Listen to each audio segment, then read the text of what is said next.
puis on le verra. Mais mesdames et messieurs, eh bien, il commence, voilà. On l'écoute. Votre nombre cet après-midi montre bien que vous avez vous-même parfaitement compris que nous n'allions pas traiter seulement d'un épisode judiciaire, mais qu'en fait nous nous trouvions devant autre chose, et qu'en réalité ce n'est pas une affaire judiciaire, c'est une affaire d'État.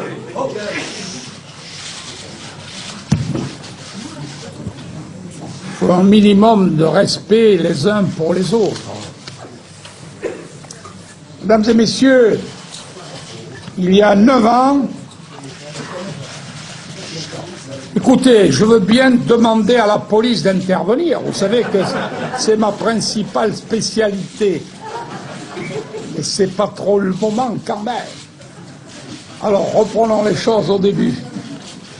Je disais donc, il y a 9 ans, notre pays s'est engagé dans un marathon politico-judiciaire dont nul n'est capable de dire combien de temps il durera encore et comment il se terminera.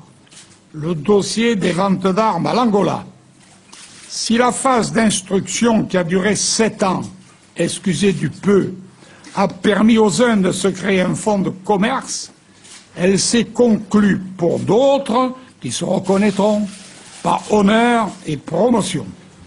Mais certains de ceux dont le nom a été évoqué dans cette affaire, au premier rang desquels je suis, ont été victimes d'un véritable lynchage médiatique, alimenté par un savant mélange de pseudo-révélations et de fuites systématiques distillées par ceux qui conduisaient l'enquête. Et d'autres, quelques-uns d'entre vous y ont participé, qu'ils le veuillent ou non, ils se reconnaîtront. L'opinion publique en est même venue à considérer le procès qui s'est déroulé au début de cette année comme une formalité. Dans le même temps, le silence de ceux-là même qui ont été aux affaires pendant si longtemps a largement contribué à empoisonner l'atmosphère. Accusé d'avoir monnayé une décoration, j'ai vainement attendu un mot, un communiqué de ceux qui savaient. Oui, ils savaient, mieux, ils ont participé, et oui, ils en ont tiré des avantages politiques. Quelle honte pouvait-il y avoir à dire oui, cette décoration a été attribuée par le président de la République en remerciement du rôle joué pour la libération des 2 pilotes français détenus en Bosnie.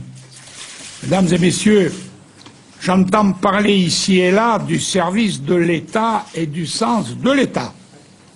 C'est ce sens de l'État qui m'a conduit à ne pas engager le débat avant le prononcé du jugement. À l'issue de semaines de débat, chacun a pu comprendre que les choses n'étaient pas aussi simples que ce qu'elles paraissaient. Sans préjuger de ce qui concerne les autres parties, l'accusation en ce qui me concerne était malhonnête. Le résultat est connu, un jugement qui me scandalise et que je n'accepte pas. Mesdames et messieurs, les questions que vous vous posez et que les Français se posent, je les connais. Qui était au courant des ventes d'armes vers l'Angola? Charles Pasqua est-il coupable de trafic d'influence? Mesdames et messieurs, inutile de finasser. Les plus hautes autorités de l'État étaient informées, tout à la fois des ventes d'armes à l'Angola ainsi que du rôle joué par les uns et par les autres dans la libération des pilotes détenus en Bosnie. Dès lors, ainsi que je le disais au début de mon propos, c'est une affaire d'État. Concernant les ventes d'armes vers l'Angola, j'affirme que les plus hautes autorités du pays étaient informées. Une note déclassifiée de la DGSE intitulée Angola, France-Russie, livraison de matériel militaire, figure dans la procédure. Datée du 6 décembre 1995, elle est aussi chronologiquement la plus ancienne. Cette note indique clairement, je la cite, « Le gouvernement angolais a reçu de grandes quantités de matériel militaire provenant de certains pays de l'Est et de la Russie par l'entremise d'un intermédiaire français non autorisé. » Elle précise également que la société d'import-export du ministère angolais de la Défense, Symportex, a négocié la livraison de matériel militaire russe auprès de la société franco-slovaque ZTS Ozos, dirigée entre autres par un Français, Pierre Falcon. Cette note de 4 pages explique que des négociations ont débuté fin 1994 entre Russes et Angolais. Comment le financement a été assuré, les quantités et la nature du matériel vendu.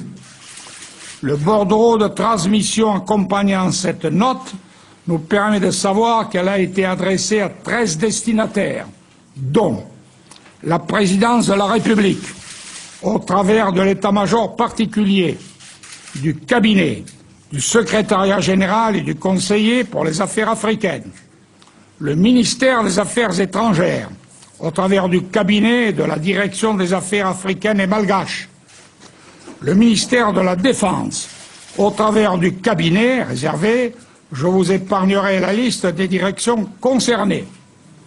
Ainsi, au mois de décembre 1995, Jacques Chirac, Dominique de Villepin, Bertrand Landrieux, Jacques Foccart, Hervé Charette, Charles Millon étaient donc informés par la DGSE des ventes d'armes vers l'Angola.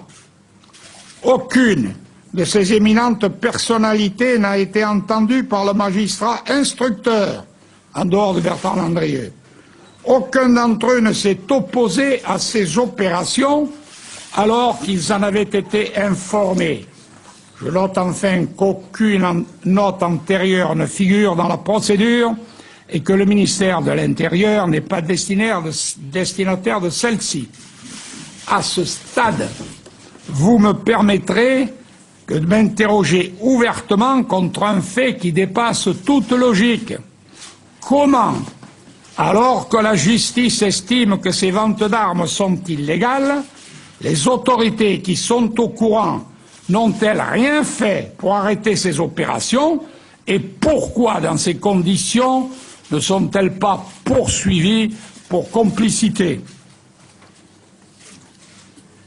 Dès le début de l'instruction, le magistrat instructeur s'est surtout polarisé sur moi. Il a voulu faire de l'attribution de l'Ordre national du mérite à Arkady Guedamac la pierre angulaire d'une construction visant à me poursuivre pour un délit de trafic d'influence dont la contrepartie aurait été financière. Il n'avait pas pu m'impliquer dans le trafic d'armes. Il fallait bien qu'il essaie de m'impliquer dans quelque chose. Une polémique a donc été entretenue tout au long de l'instruction sur ce sujet. J'ai moi-même expliqué que c'est grâce au rôle joué par Guedamac que la libération des pilotes français détenus en Bosnie a pu être obtenue dans les derniers mois de l'année 1995 par Jean-Charles Marchiani, alors que la Direction générale de la sécurité extérieure les donnait pour morts. J'ai également précisé, et je confirme, que la Russie a joué un rôle déterminant dans cette opération. C'est d'ailleurs pour cela que Jacques Chirac a publiquement remercié le président Boris Eltsine lorsqu'il a accueilli les pilotes. Cette opération n'aurait pas pu réussir sans la Russie. Tout d'abord, sur le plan diplomatique par les pressions exercées sur les autorités serbes. Sur le plan militaire ensuite, en nous fournissant, à titre de soutien, les équipes de ces forces spéciales qui ont assuré sur le terrain le succès de cette opération. C'est grâce à Guedamac que la Russie a accepté d'œuvrer à cette libération. Cette opération s'est faite avec l'aval du président de la République, avec lequel j'étais en contact direct. Certains d'ailleurs, à ce propos, pourront s'interroger pourquoi est-ce que j'étais en contact direct avec le président de la République alors que je n'étais plus au gouvernement. Ce n'est pas la première fois que cela m'arrive. Ça m'est arrivé aussi lorsque je n'étais plus au gouvernement et que François Mitterrand était président de la République. Lorsque j'ai considéré dans certaines affaires que l'intérêt national était en jeu, cela ne m'a pas empêché de lui communiquer un certain nombre d'informations et de lui apporter mon soutien. Donc cette opération s'est faite avec l'aval du président de la République, avec lequel j'étais en contact direct. C'est sur les fonds de la présidence de la République que s'est fait le premier financement initial de cette opération. Villepin m'a remis personnellement la somme de 900 000 francs à cet effet. Pour la suite, c'est Guédamac, d'une part, et la Russie, d'autre part, qui ont ensuite assuré le financement des opérations jusqu'à leur terme. J'ai remis un mémorandum détaillé de cette mission à Jacques Chirac au mois de janvier 1996. Il s'agit d'un compte rendu exhaustif de la mission conduite par Marchiani du 27 octobre 1995 au 15 décembre 1995. Il permet, ce compte rendu, de mieux comprendre les implications au niveau de la politique nationale et internationale. Mesdames et messieurs, ce que l'on peut regretter, et ce que je regrette personnellement, et ce que je condamne, c'est que dans toute cette affaire, depuis qu'elle a éclaté, le président de la République, l'ancien président de la République, Jacques Chirac, n'ait jamais assumé ses responsabilités. Et je l'accuse de ne pas avoir assumé ses responsabilités. Il en est de même d'ailleurs pour Dominique de Villepin. Tous deux ont manqué à leur devoir. J'ajouterai autre chose, que le document dont je vous parle, et qui est le compte-rendu de la mission de Marchiani, ainsi que je le disais, je l'ai adressé au président de la République. Je l'ai également fait remettre au tribunal. J'ignore si ce document est classé secret défense ou s'il ne l'est pas. En tous les cas, moi, je lève le secret défense à votre intention. Ce document vous sera remis tout à l'heure. Et vous aurez comme cela tous les détails de cette opération. J'ajouterai autre chose. Guédamac a été reçu à l'Élysée avec le général Zorine. Qui est le général Zorine? Le général Zorine, le général Victor Zorine, était à cette époque le chef du contre-espionnage russe. Guédamac n'était donc pas un inconnu pour l'Élysée. Et lorsque l'ordre du mérite lui a été remis, c'était donc en toute connaissance de cause. D'autre part, tous ceux qui me connaissent, est-ce que quelqu'un imaginerait une seule minute que je me prostituerais pour la vente d'une décoration? Est-ce qu'on m'a bien regardé? Bon. Alors, là aussi, je considère comme lamentable que Jacques Chirac ne soit pas intervenu. Il me connaît suffisamment, j'en ai fait suffisamment pour lui. J'ai risqué ma peau, peut-être en était ce point suffisant. Bien. Alors, mesdames et messieurs, nous allons pouvoir vous communiquer, on va pouvoir vous communiquer exactement, à titre d'information, ou vous rappeler un certain nombre de notes qui sont déclassifiées, que nous ne pourrons pas vous donner cependant, mais que mon avocat, Maître Foster, possède. Il s'agit tout d'abord d'une note de la DST du 20 octobre 1997, transmise au magistrat instructeur le 12 janvier 2001. Elle concerne les activités de Guédamac. Elle nous apprend ceci. Début 1996, Guédamac a mis à profit ses relations en Russie pour intervenir directement en faveur de la libération des pilotes français détenus en ex-Yougoslavie. À ce titre, il a été décoré le 14 juillet 1996 à Toulon de l'Ordre national du mérite par le préfet du Var, Jean-Charles Marchiani. Quant à Raymond Hart, ancien directeur de la DST, au tribunal, à la barre du tribunal, après avoir précisé que Guedamac était un agent de la DST. M. Nart a déclaré: M. Guedamac a permis la libération de 9 otages, en dehors de celle des 2 pilotes français. Il a donc rendu d'éminents services à la France. Au cours de son édition, d'ailleurs, l'ancien directeur de la DST déclara également: le 14 mars 2003, j'ai écrit une lettre à M. Courroy. Je pensais qu'il me convoquerait. Les choses auraient été plus claires pour tout le monde s'il l'avait fait, ce qui n'a pas été fait. Une note de la DST en date du 9 janvier 1998. Cette note, intitulée « Filière Marchiani » a été remise à l'audience au tribunal par la défense de Marchiani. Le bordereau de transmission à Philippe Courroy atteste qu'elle a été déclassifiée le 24 janvier 2002. Le rôle joué par Guedamac dans la libération des pilotes français détenus en Bosnie est évoqué. Et là encore, ô stupeur, on apprend. Suite à cette sollicitation, Guedamac a successivement rencontré à Moscou le vice-ministre des Finances Andrei Vavilov et 2 responsables des services de sécurité, le chef du contre-espionnage Victor Zorin et le directeur de cabinet Alexandre Ossarchi. À ce stade de l'affaire, M. Marchiani a été invité à participer à diverses consultations en qualité de représentant officiel de l'Élysée.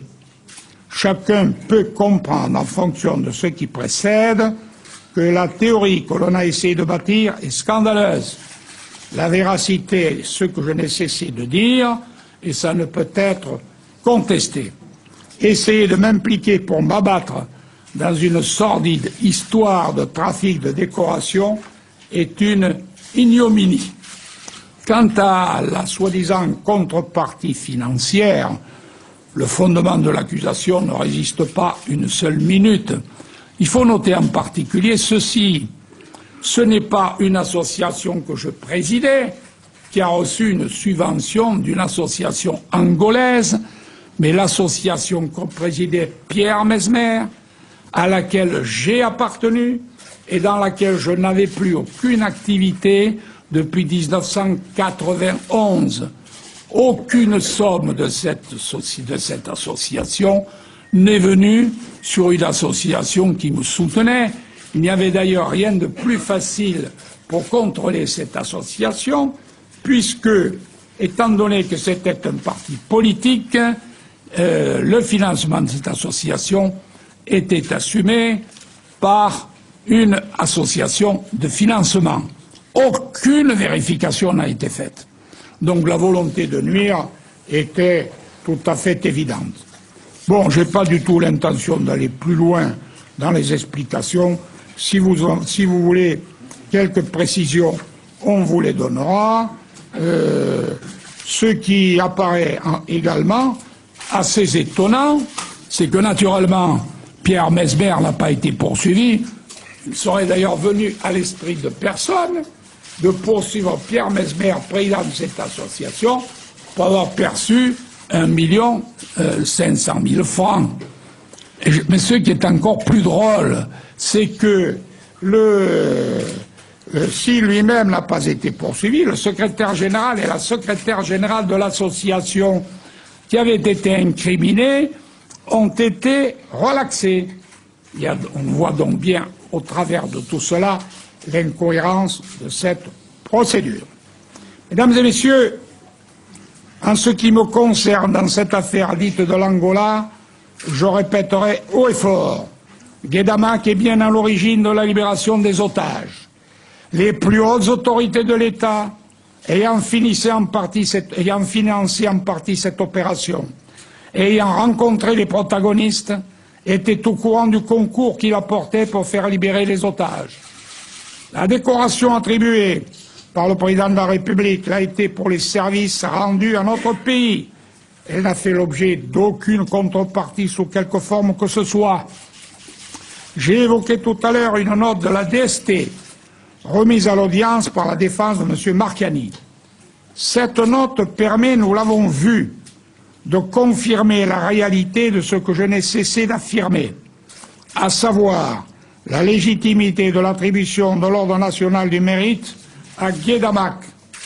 Le bordereau de transmission qui l'accompagne, c'est intéressant, précise qu'elle a été déclassifiée suivant avis du 24 janvier 2002 et qu'elle a été expédiée le 21 février 2002. Le destinataire, nous l'avons également dit, est Philippe Courroy.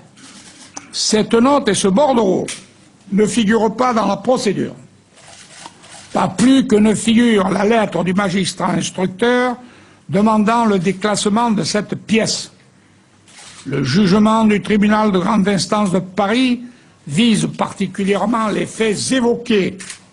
J'ai dit et je redis, et je le redis avec force, que l'instruction a été conduite à charge et à charge seulement, que l'absence de ces documents essentiels en est la preuve flagrante, que l'absence de ces documents essentiels, donc, a gravement obéré le cours de l'instruction.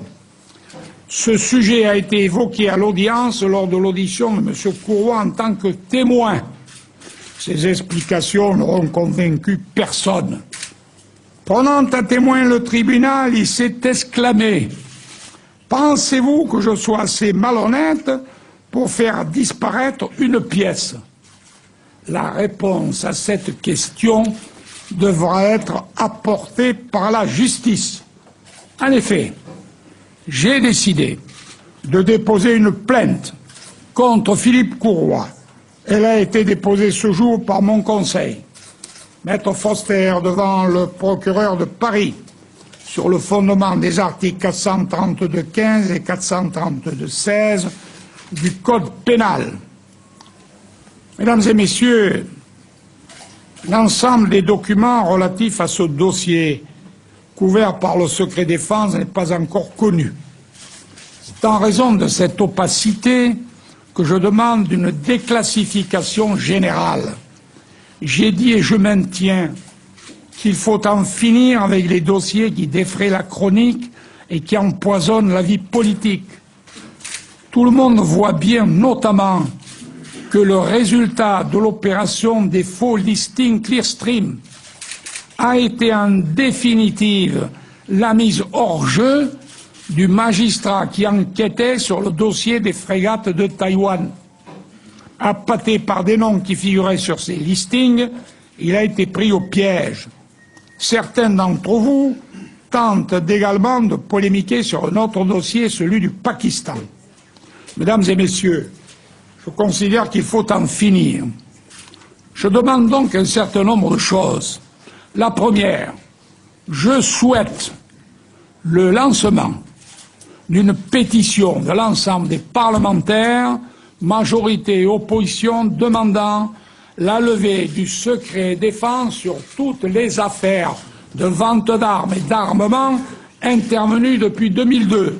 Je dis 2002 parce qu'il faut une date, si on veut remonter plus loin, ça ne me dérange pas, même si ça peut déranger d'autres. Voilà.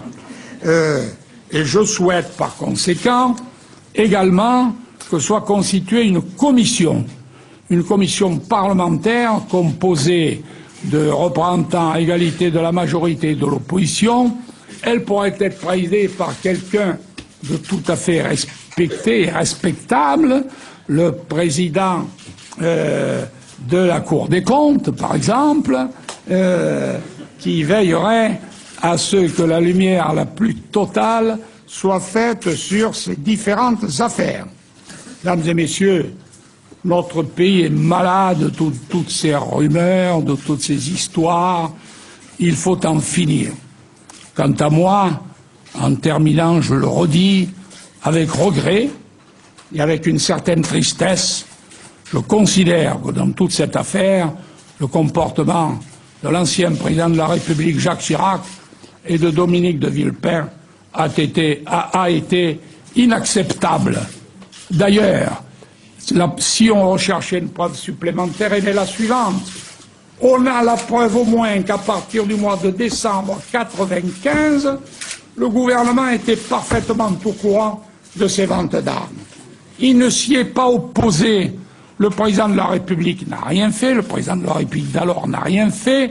Il aura fallu attendre janvier 2001 pour que le ministre de la Défense d'alors, Richard Socialiste, saisisse par une plainte le procureur de la République. Et c'est ainsi que tout cela a commencé. Depuis, naturellement, le président de la République de l'époque, Jacques Chirac, a tout fait pour limiter les dégâts de cette affaire qui ont été considérables dans les relations entre l'Angola et la France. Il est allé lui-même en Angola. Villepin y est allé 2 ou 3 fois. Ça n'a pas servi à grand-chose en réalité. Bon. Le président de la République actuelle se préoccupe également de la détérioration des relations entre la France et l'Angola. Je note au passage que si le gouvernement précédent n'avait rien fait, le gouvernement actuel, par l'intermédiaire de M. Morin, ministre de la Défense, a écrit pour dire qu'il n'y avait pas de trafic d'armes. Il l'a écrit. Il n'en a été tenu aucun compte. Voilà, mesdames et messieurs, il faut que chacun assume ses responsabilités. Moi, j'assume les miennes. J'ai dit ce que j'avais à dire. Si on souhaite que je dise autre chose, je le ferai. Voilà. Vous les aurez tout à l'heure. Ah, les présenter à la caméra, oui. Ah, ben, attendez. Non, c'est pas vous qui les avez, c'est moi. Voilà le mémorandum. Voilà le mémorandum. Vous pouvez montrer les documents, même les classifiés.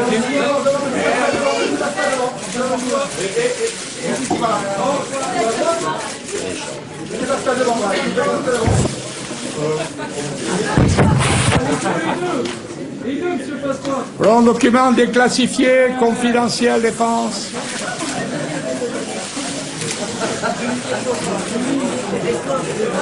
Je ne peux pas vous le donner.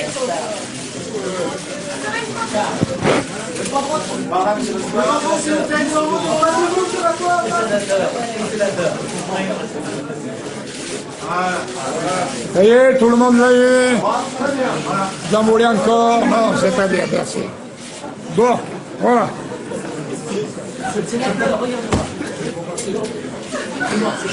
Charles, il y a une question. Bon, mesdames et messieurs, alors, ainsi que vous l'avez indiqué, le président du Presse Club, il y a donc 2 phases. La première est la présentation de cette conférence de presse, et maintenant la réponse à vos questions éventuelles. Je rappelle au passage que vos questions ne doivent porter que sur les sujets que nous avons abordés. Monsieur Pasqua. Monsieur le ministre, Il y a une déposition de M. Landrieux qui figure dans la procédure. Monsieur Pasqua, en avril 1994, Jean-Charles Marchiani, 2 jours avant la signature des accords sur les ventes d'armes, part à Luanda. Le vol est financé par Pierre Falcon. Il est alors conseiller du ministère de l'Intérieur où vous êtes ministre de l'Intérieur. Comment expliquez-vous ça? Deuxième question. En janvier 1997, vous-même vous rendez... Posez pas trop de questions. Hein. Vous-même vous rendez... Vous n'êtes pas tout seul. Hein. Vous êtes également ministre de l'Intérieur. Je fais une petite Ah non, parenthèse. en 1997, je ne suis plus ministre de l'Intérieur. Je suis président du Conseil général des Hauts-de-Seine. Alors en 1997, vous... En 1997, le président, c'est encore M. Juppé. Monsieur le sénateur. Oui. En 97, janvier 1997, vous partez à Luanda pour un périple africain. Dans ce périple, le voyage est financé par Arkady Gaïdena. Comment expliquez-vous à la fois que Jean-Charles Marchiani, votre homme d'émission spéciale du conseiller chez vous, parte en Angola 2 jours avant la signature des accords, et comment vous expliquez que en janvier 1997, vous alliez là-bas? Alors, premièrement, en ce qui concerne M. Marchiani, il faudra le lui demander à lui. Je lui ai demandé, comme je lui ai demandé son rôle, et je lui ai démontré son rôle dans l'affaire des pilotes en Bosnie et la libération est égal à 0, parce que j'ai rencontré à la fois Ratko Mladic, mais aussi tous les responsables des services secrets en Bosnie, chez les Serbes de Bosnie, et vous avez rencontré à l'époque, et vous savez pertinemment qu'il n'a rien fait. C'est tout ça. Alors, non, ça, je ne peux pas vous laisser dire ça, parce que donc vous êtes libre de penser et de dire ce que vous voulez, mais je ne peux pas vous laisser dire ça parce que c'est faux. Est-ce que vous êtes allé en Russie? Est-ce que vous avez rencontré... Non, mais bien entendu, mais ils n'étaient pas en charge de cela. Ce sont eux, au contraire, qui ont failli empêcher la libération de nos pilotes. Écoutez, vous lirez le mémorandum que je viens de vous remettre. Pourriez me répondre à la question sur Jean-Charles Marchiani? Non, Jean-Charles Marchiani, vous lui poserez la question. Voyage en janvier, Oui, moi j'ai fait un voyage en Afrique dans un certain nombre de pays africains. Je me suis notamment arrêté en Angola.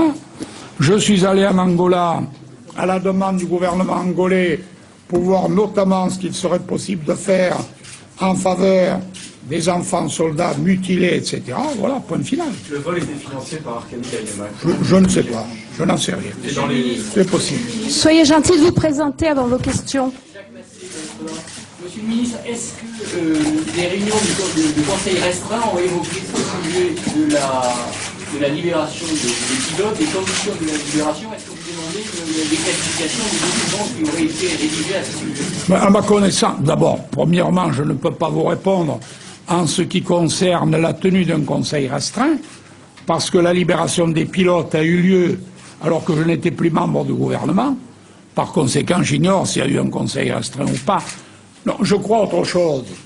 C'est d'ailleurs assez amusant, parce que il y a au moins quelqu'un qui paraît sincère dans cette affaire, du moins en partie, c'est Juppé. Quand il dit, c'est pas le moindre des paradoxes, j'ai découvert avec étonnement qu'il y avait une diplomatie parallèle. Il faut qu'il s'adresse à Chirac alors, hein, parce que le chef de la diplomatie parallèle c'était Chirac, c'est personne d'autre. Vous avez dit récemment que Dominique de Villepin avait tenté de fomenter 2 coups d'État en Afrique. Ça ne fait pas partie de la réunion d'aujourd'hui.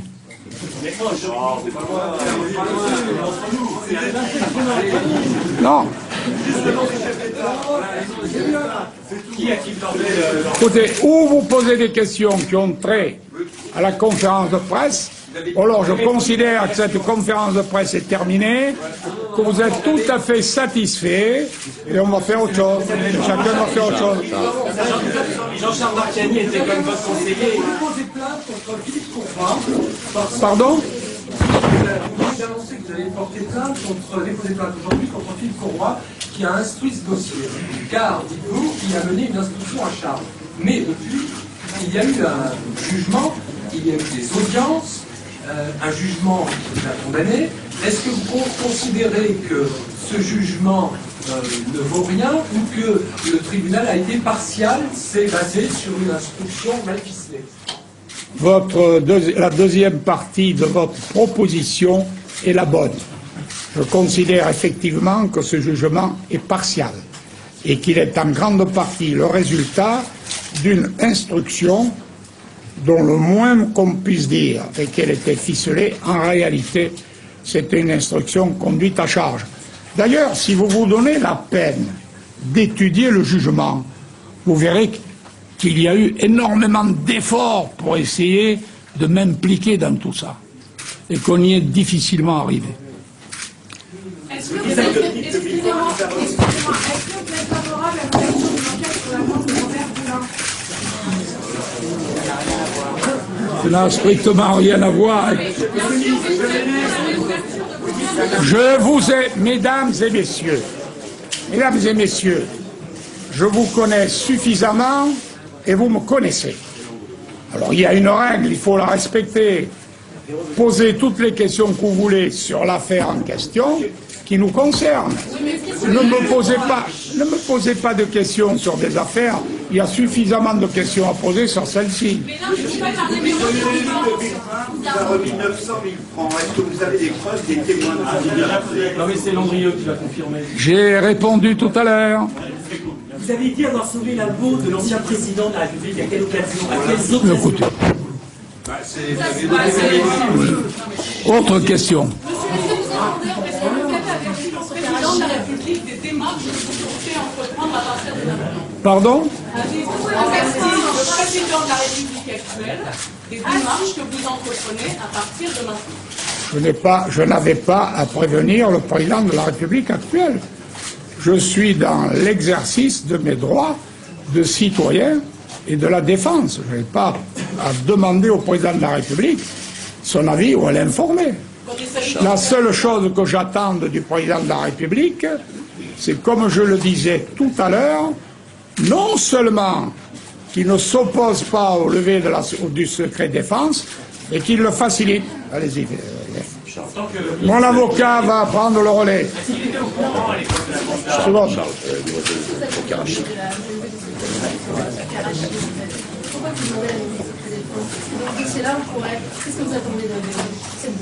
Parce qu'il y a trop de rumeurs. Il y a trop de rumeurs, il y a trop de bruit, il y a la citation de trop d'hommes politiques qui auraient perçu des commissions ou des partis politiques, etc. Je crois que dans leur ensemble, les hommes politiques sont étrangers à tout cela, même si certains ont pu y participer. Et donc il faut clarifier les choses. Qu'il y ait eu des rétrocommissions, que de l'argent soit revenu en France, c'est certain. Que peut-être on ait fait croire que c'était destiné à des partis politiques et que certains se le soient mis dans la poche directement, c'est probable aussi. Est-ce qu'il y a eu des rétrocommissions dans l'Angola guerre? À ma connaissance, non. Est-ce qu'il y a eu des rétrocommissions dans les frégates? Oui. Ah, ça, c'est une bonne question.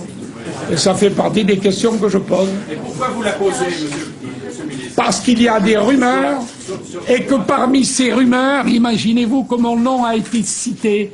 Est-ce que ça vous a échappé? Donc il est normal que je souhaite qu'on fasse la lumière. Pourquoi n'avoir pas parlé des 900 000 francs pendant le procès? Mais c'est dans le procès. Monsieur le sénateur, Oui, est-ce ça y est. le détail des dépenses de ces 900 000 francs? C'est ça qui est intéressant. Ce qui est un... Vous avez aussi donné les détails de cet argent qui a été distribué. Écoutez, même distribué à qui? Bah justement, c'est avec mais monsieur... Le cabinet de M. Chirac a annoncé qu'il avait effectivement donné ces 900 000 francs. Mais oui, c'est 900 000 francs. Détail Mais ces 900 000 francs, il me les a remis à moi, je les ai remis à Marchiani pour qu'il assume les premiers déplacements.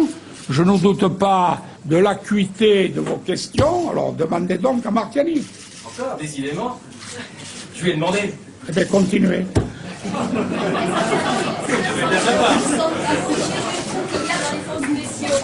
Pardon? Mais c'est dans la procédure, madame. Mais c'est dans la procédure, lisez la procédure. Parce que vous avez dit que vos ennuis judiciaires ont commencé à partir du moment où vous avez dit que vous comptiez vous présenter à l'élection présidentielle. On a compris que vous disiez M. Chirac et M. Balladur. Oh ben, c'est pas M. Balladur, il n'était pas candidat à Balladur en 2002. Pardon? Il n'était pas candidat en 95? Non, on parle de 2002 là. Les ennuis ont commencé en 2000-2002, donc Badinter, pas Badinter, Balladur. Pas que je confonde Balladur et Badinter. Balladur est encore plus fringant que Badinter. Vous avez cité un certain nombre de noms tout à l'heure de personnes au courant de cette bande d'armes en Angola. Et que selon vous, il y a d'autres personnes qui étaient au courant, vous avez cité tous les noms. Je n'ai pas très bien compris votre question. Vous avez cité un certain nombre de noms de personnes au courant de la vente des armes en Angola. Est-ce que vous avez cité toutes les personnes ou selon vous, il y en a d'autres? Ben, j'ai cité les personnes qui, au sein du gouvernement de la présidence de la République, avaient des fonctions qui les ont rendues destinataires des notes de la DST ou de la DGSE. Et donc qui ne peuvent pas dire qu'elles n'étaient pas au courant. Sauf alors à reconnaître qu'elles ne lisaient jamais les notes de la DST et de la DGSE. Est-ce que M. Sarkozy, qui était membre du gouvernement, était selon vous au courant des ventes d'armes en Angola? Il n'était pas destinataire. Destinataire de quoi? Monsieur Sarkozy, à ce moment-là, au moment des ventes d'armes à l'Angola, n'était pas destinataire des notes de la DST ou de la DGSE. D'ailleurs, à ma connaissance, il était secrétaire d'État au budget. Vous voulez dire que le juge Courroy était instrumentalisé par le président Chirac? Ah non, je n'ai pas dit ça du tout. Je crois qu'il n'avait pas besoin d'être instrumentalisé par qui que ce soit. Le président Chirac a un peu aidé à l'instruction aussi. À aider à quoi? À cette instruction, à charge. Et sur quoi repose votre plainte contre le juge Courroy? Mais sur ce que j'ai indiqué tout à l'heure, le fait que des documents qu'il a eus en sa possession et qui auraient dû être versés dans la procédure ne l'ont pas été. Or, la preuve est apportée que ces documents auraient changé le cours des choses s'ils avaient été connus. Voilà, retour sur le plateau. On est toujours en direct sur Public Sénat. Vous venez de suivre donc la conférence de presse du sénateur UMP des Hauts-de-Seine et ancien ministre de l'Intérieur. Beaucoup d'éléments ont été évoqués par Charles Pasqua. Il parle d'une affaire d'État. Il est revenu largement, vous l'avez entendu, sur son rôle dans l'affaire des ventes d'armes de l'Angola Gate. Il accuse aussi nommément Jacques Chirac et Dominique de Villepin d'avoir manqué, dit-il, à leur devoir de ne pas avoir, dit-il encore, assumé leurs responsabilités. Je vous cite Charles Pasqua, Jacques Chirac, Dominique de Villepin, Hervé Tcheret, Charles Millon étaient informés des ventes d'armes vers l'Angola. Alors pourquoi n'ont pas été entendus par la justice? C'est la question que pose Charles Pasqua. Il confirme aussi la légitimité de l'attribution de l'Ordre national du mérite à Arkady Gaïdémac. Je vous rappelle que le tribunal accuse Charles Pasqua d'avoir justement monnayé la remise de cette déclaration. On va revenir sur le fond et la forme de cette conférence de presse avec toujours nos deux invités qui sont avec nous, Jean-François Kahn et Alain Gérard Slama. Peut-être commencer par vous, Alain Gérard Slama, votre réaction à ce qu'on vient d'entendre. J'ai assez approché les deux hommes pour avoir une sensation de, de retour du destin qui était inscrite dès l'origine. C'est les deux hommes. Je veux dire Pasqua et Chirac. Ah oui. Qui était inscrite dès l'origine. Ça remonte très loin, en 1975. On peut dire que Pasqua a fait Chirac. Il l'a fait, c'est-à-dire que en 1974, d'abord déjà dans l'opération de prise de position contre Chaban, qui a permis à Chirac de devenir ensuite le Premier ministre de Giscard, et en 1975 à travers l'opération de prise en main de l'UDR, qui est devenue ensuite le RPR. Autrement dit, on a vraiment l'impression, j'évoquais tout à l'heure, là, en commençant, ces guerres entre les grands féodaux. D'un côté, celui qui dit qui t'a fait duc, et l'autre répond qui t'a fait roi. Autrement dit, après avoir fait de Chirac un roi, il n'a pas pu le faire exploser en vol. Maintenant, il le fait exploser après l'atterrissage. Enfin, c'est un peu l'idée. Bon.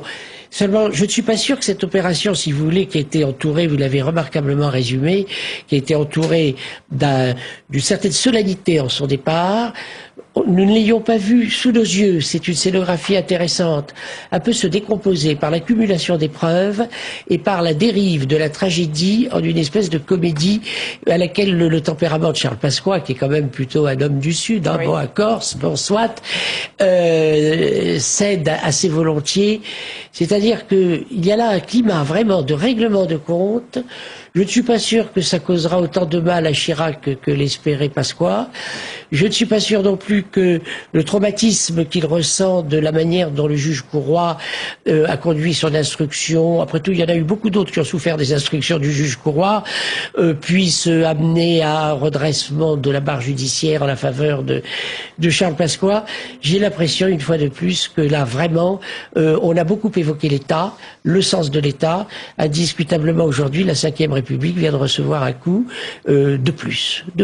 C'est pas un coup marquant, c'est pas un coup parce qu'il n'était pas très grandiose, mais c'est un coup tout de même. Jean-François Kahn.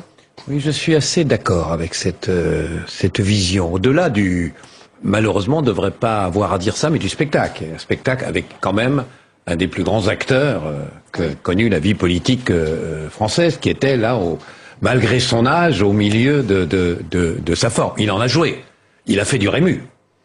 Il a fait totalement du Fernandel dans les mauvais moments, du Rému dans les bons moments, et du De Gaulle.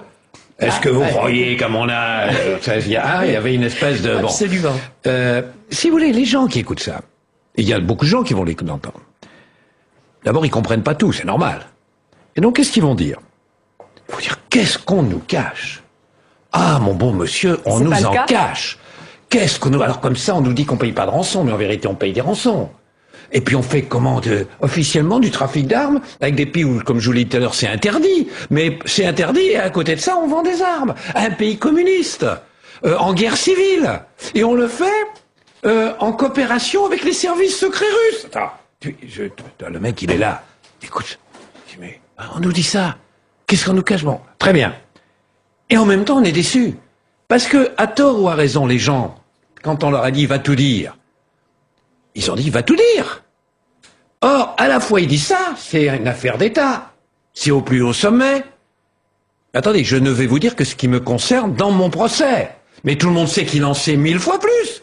Qu'il a été ministre de l'Intérieur, qu'il s'est occupé des ventes d'armes plusieurs fois. Et donc, comment voulez-vous que les gens disent? Si, sur ce qui le concerne, parce qu'il a été condamné et qu'il ne l'accepte pas et qu'il veut montrer qu'il est innocent, et peut-être c'est vrai, peut-être il accepte de répondre. Mais que sur tout le reste qu'il connaît, il ne veut pas répondre. Et il dit, c'est pas le sujet. Les gens vont dire, mais il en sait autant, il y en a autant, c'est aussi horrible, c'est aussi épouvantable sur tous les trucs, c'est le clan des Hauts-de-Seine, c'est tout ça. C'est ce qui va lui permettre de négocier, de continuer, de garder certaines choses. Il est peut-être en position sur le plan c'était assez efficace sur le plan de sa défense. Je pense, c'est un peu pour ça que vous nous demandez, qu'est-ce que ça va provoquer? C'est pour ça que je suis d'accord. Demain, les gens vont se dire ça. Comment voulez-vous que les gens se disent pas? Dis donc, d'ailleurs, il a dit un moment un petit truc. Un moment. C'est sur Clearstream. Il dit, derrière Clearstream, il y a les ventes d'armes, les frégates de Taïwan. C'est des sommes considérables. Sans doute des gens les ont mis dans leur poche. D'ailleurs, on sait qui c'est. Et enfin, mais ça, je peux pas vous le dire, c'est pas le sujet. Et d'autres. Je vous dis, c'est les Hauts-de-Seine derrière et tout ça. Donc, sur ce plan-là, c'est absolument, voilà, c'est terrible. J'ajoute une autre chose, c'est qu'il y a quand même une trame, à savoir qu'on lui en veut. C'est-à-dire depuis le 2002, etc. Bon. Et le juge Courroy. Mais attendez, la question c'est si vraiment il est victime d'un complot judiciaire et autres. Qui est derrière le complot?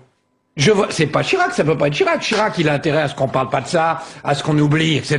Je vois pas l'intérêt de Chirac lui parle de l'acharnement, enfin Charles Pasqua parle de l'acharnement. Mais d'abord c'était plus Chirac au moment du procès, et de toute façon c'est pas l'intérêt de Chirac qu'on parle de ces choses-là.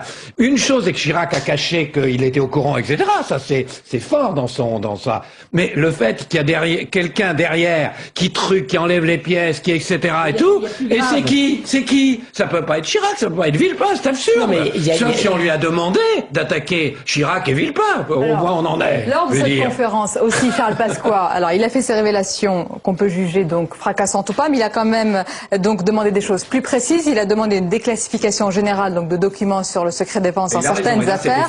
Le lancement aussi, on rappelle, d'une pétition des parlementaires. Donc on est sur Public Sénat, donc ça concerne les sénateurs et les députés qui demandent, donc des parlementaires qui demanderaient la levée du secret défense sur les affaires qui remontent, dit-il, à 2002, parce qu'il faut donner une date. Et puis une commission d'enquête parlementaire présidée par Philippe Séguin.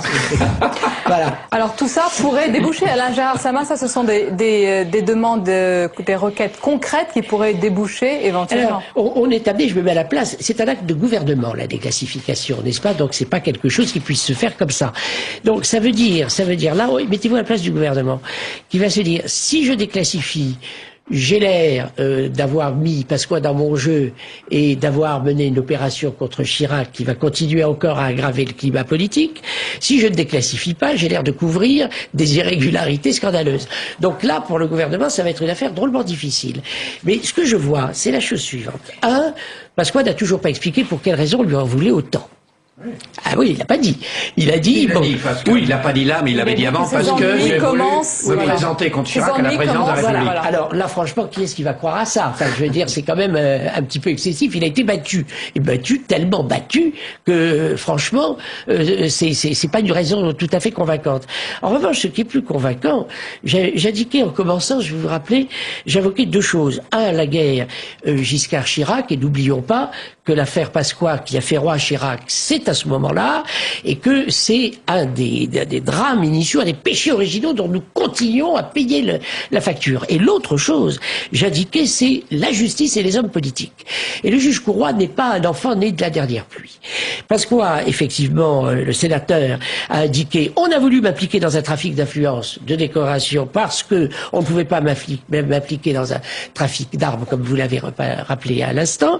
Et est-ce que Courroy, est-ce que le juge ne se serait pas dit, au fond, on va pousser cet animal politique terrible qu'est Charles Pasqua, ce lion rugissant, on va le pousser à dernière extrémité, au fond, dans la mesure où là, il va sans doute peut-être faire des révélations, être poussé à faire les révélations qu'aucun des autres n'avait jamais fait, parce qu'il y a quand même une tradition dans les opérations secrètes et presque, je dirais, un honneur des gens qui ont servi dans le secret des politiques d'État du style de l'affaire de la libération des détenus en Bosnie, c'est justement le silence. Il n'a pas fait de révélation. Attendez, tout ce qu'il a dit, on le savait. Non, tout ce qu'il a dit, on le savait. Oui, et là où il aurait pu en faire sur ce qu'on ne sait pas, il a laissé entendre qu'il aurait pu en faire, mais il n'a pas fait sur tout le reste. Ce que je vous ai dit. Non, il a fait quand même des révélations sur l'application. On savait bien que Chirac était au courant. Sur le réseau.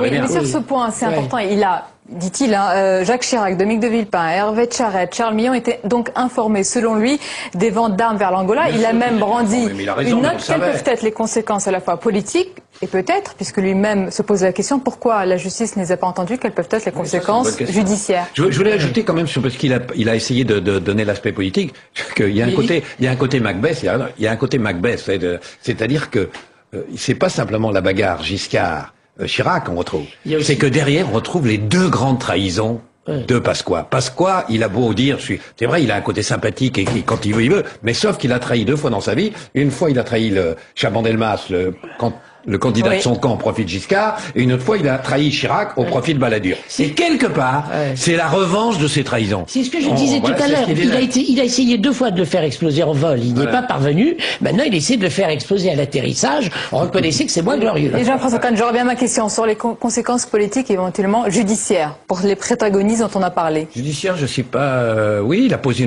une bonne. Attendez, pour l'instant, on n'a que sa version. Il faudrait quand même là. Voilà, oui. Alors si à l'entendre, je suis le type naïf qui l'entend et je me dis oui, au fond, pourquoi s'il a donné ces documents, pourquoi on n'a pas entendu un tel. Oui, j'ai tendance à dire la question est bonne. Maintenant, il faudrait que j'ai tous les dossiers devant moi. Il doit être sincère quand il dit qu'il ne s'y est déterminé qu'à partir du moment où il a vu tomber la condamnation. Et je pense que là, il l'a pas dit au tribunal. Il a quand même un problème. Mais c'est là justement. Il a pas dit tout ça. Il a pas dit au tribunal, je comprends pas. C'est là justement que la stratégie du juge et la condamnation était peut-être un moyen, dans l'esprit des magistrats, de le pousser à bout afin d'avoir la totalité de la vérité avec des preuves. Et je pense que dans cette affaire-là, c'est plus encore le conflit entre les magistrats et les politiques qui est au cœur de l'affaire. D'ailleurs, Pasqua le laissait transparaître en disant on accuse trop les hommes politiques de gagner de l'argent, etc. Et d'après beaucoup de témoignages que j'ai, d'ailleurs, personnellement, Charles Pasqua n'est pas un homme qui soit un adepte de l'enrichissement personnel, n'est-ce pas? Lui, non. Donc lui non. Deux dernières questions. Voilà. Enfin, autour de lui. Mais ça peut expliquer aussi son indignation. Compris sa famille. Messieurs, une question. Quelles peuvent être les conséquences? Justement, on sait que Charles Pasqua a fait appel de son jugement, qu'il n'accepte pas. Lui-même, il le dit. Quelles peuvent être les conséquences pour lui, pour cette condamnation à 1 an de prison ferme? Est-ce que la justice peut tenir compte de ces éléments aujourd'hui? S'il les apporte, c'est évident. Ce que je vous dis, pourquoi il n'a pas dit tout ça au tribunal? 2, la question qu'il pose est une vraie. Si vraiment il y avait tous ces documents, pourquoi la justice n'en a pas tenu compte? Et de toute façon, il y a un appel, donc normalement, tout ça devrait s'éclairer. Bien sûr. Mais enfin, je ne sais pas, personne ne peut lire dans le mar de café ce que trancheront les juges. Normalement, effectivement, il serait logique que si ce qu'il a indiqué est avéré, le second jugement revienne sur le précédent. Donc pour lui, personnellement, peut-être ça sera un petit peu mieux. Mais je crois que vraiment, là, actuellement, la presse étrangère méritera d'être lue demain. Et je m'en inquiète un peu. C'est qu'il a 4 autres affaires en vue. Il y a aussi le fait qu'il veut peut-être donner un coup d'arrêt au fait que là, il a 4 autres affaires et jugements en vue, dont un, si je dis pas une bêtise, devant la cour de justice, c'est-à-dire devant les parlementaires. Non? Oui, je vais vous poser une dernière question, parce que c'est lui qui en a parlé en préambule au tout début de sa conférence de presse. Il dit ce n'est pas une affaire judiciaire, c'est une affaire d'État. Est-ce que c'est votre sentiment? Est-ce qu'on assiste à la naissance d'une affaire d'État? Il aurait voulu faire exploser une affaire d'État, mais c'est ce que je vous indiquais. La tragédie a fini plutôt, disons, en comédie pas très gaie, il faut bien le reconnaître. Non, mais si l'État...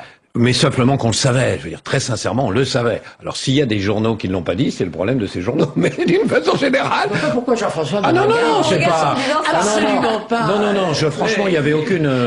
non, excuse-moi, si sinon je peux réunir une conférence de presse, moi aussi. Je le dis en général, mais normalement, tout le savait ça, mais évidemment, si l'État, au plus haut niveau de l'État, alors qu'on avait dit qu'il fallait pas donner des armes à l'Angola, pays communiste en guerre civile avec une opposition, au même moment, le même État organisait une vente d'armes en collaboration avec les services secrets russes et un mafieux. Évidemment, c'est une affaire d'État. Dernière question, mais vous en avez parlé à Alain Gérard Sama, c'est peut-être l'image, hein, on verra ça dans les médias étrangers demain. On sait que pour cette conférence de presse, il y avait beaucoup de journalistes étrangers qui ont été accrédités. C'est beaucoup quand même de personnages de la Ve République qui ont été touchés, pas éclaboussés, là c'est lui qui en parle.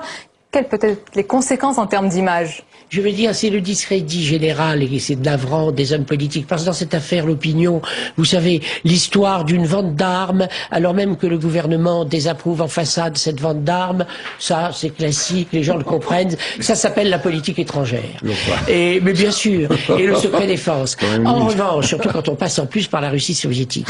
Mais en revanche, c'était plus la Russie soviétique, en effet, c'était la Russie, pardon, tout court. En revanche, des hommes politiques qui s'entre-déchirent d'une telle façon, avec une haine aussi évidente, gagnera celui qui conservera le plus son sang-froid. Et puis de toute façon, il y aura bien des gens qui diront, alors il n'y a aucune preuve de ça, mais il y aura bien des gens qui diront, ne serait-ce que sur Internet, que Sarkozy a plus ou moins poussé Pasqua à attaquer Villepin pour le démolir au moment où, voilà, de toute façon, ça sera dit. Même si il y a le phénomène bien connu des psychologues qui est l'érosion régressive. C'est toute l'histoire de la Ve République qui va s'en trouver obscurcie. Ouais. Faut faire la 6e. Il faut faire la 6e, c'est dit. Merci beaucoup. Merci, messieurs. Merci Jean-François Kahn. Merci Alain Gérard Sama d'avoir été avec nous donc pour commenter cette conférence de presse que nous avons retransmise en direct depuis le Presse Club. C'était donc la conférence de presse du sénateur UMP des Hauts-de-Seine et ancien ministre de l'Intérieur Charles Pasqua. Je vous remercie de l'avoir suivi. Je vous donne rendez-vous pour les prochains journaux et rendez-vous d'information. C'est à 18h et à 22h sur Public Sénat. Très bonne journée à vous.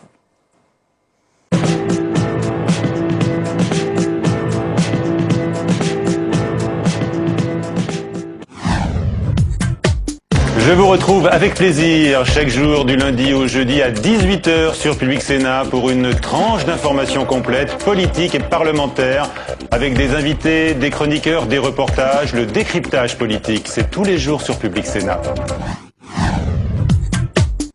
Taxes professionnelles, réforme des collectivités territoriales, autant de débats qui agitent les élus locaux. Ils se retrouvent comme chaque année porte de Versailles à Paris pour le Congrès des maires de France. Un événement que vous pourrez suivre en direct sur Public Sénat du 17 au 19 novembre.